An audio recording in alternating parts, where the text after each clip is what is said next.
السلام علیکم ورحمۃ اللہ وبرکاتہ۔ جلال آباد سے مفتی عبدالستار عرض کر رہا ہے کہ تصوف سے متعلق ایک چھوٹا سا مضمون پیش خدمت ہے جو جنید بغدادی کا ارشاد ہے اور ہمارے حضرت مسیح اللہ صاحب کے ارشادات اور ملفوظات کا اقتباس ہے۔ بسم اللہ الرحمن الرحیم۔ فرمایا کہ جنید بغدادی کا قول ہے کہ ہم نے تصوف باتیں بنانے سے حاصل نہیں کیا،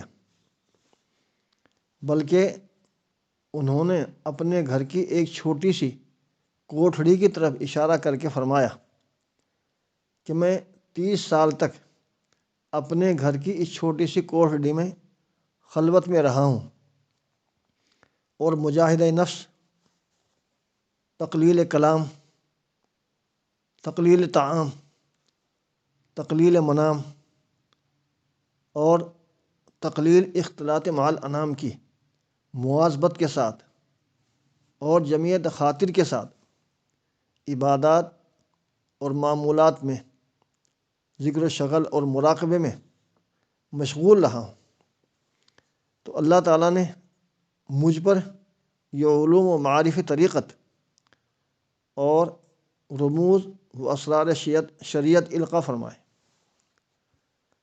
کہ ان علوم رموز میں اب میں باتیں کرتا ہوں اور سالکین کے سامنے بیان کرتا ہوں۔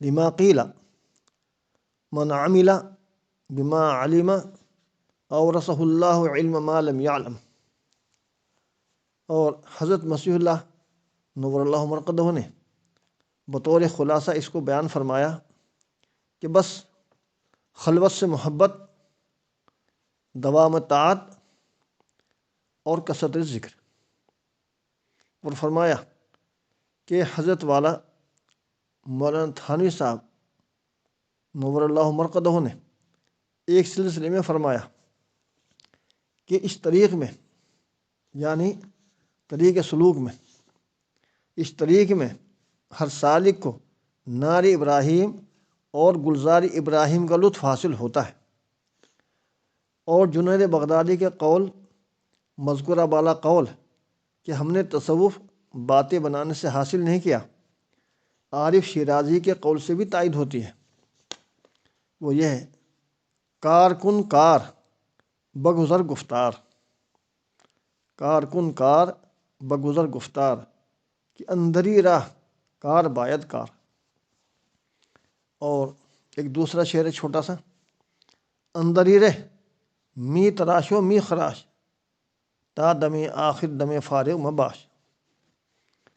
الحاصل سالکین طریقت کے لیے ماہ مبارک اور ماہ مبارک کی قیمتی ساعتیں اور اوقات مدارج سلوک اور معرفت الہی کے حصول اور نار ابراہیم اور گلزار ابراہیم کا لطف اٹھانے کے لیے زرین موقع ہے۔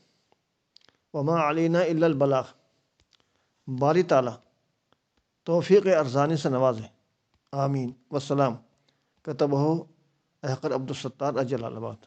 السلام علیکم ورحمۃ اللہ وبرکاتہ۔